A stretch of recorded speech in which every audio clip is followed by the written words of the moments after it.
సింహపు బోనులో దానియేలుతో ఉన్నవాడు నా దేవుడు.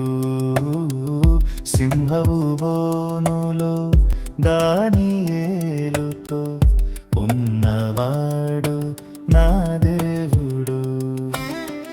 సింహల నోళ్లను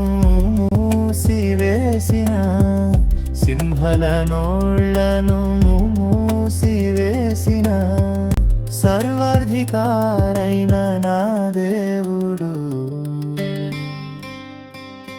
నా దేవుడు నేను సేవించుచున్న దేవుడు, నన్ను రక్షించుటకు సమర్థుడు.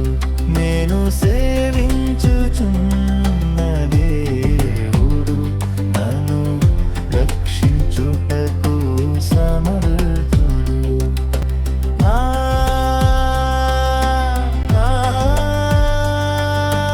దేవుడు, నా